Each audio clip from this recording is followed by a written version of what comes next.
This grey-headed albatross chick is 4 weeks old.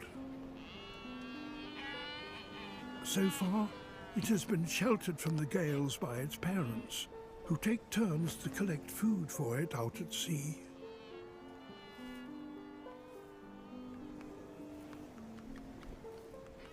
It is the only chick that they will have in 2 years.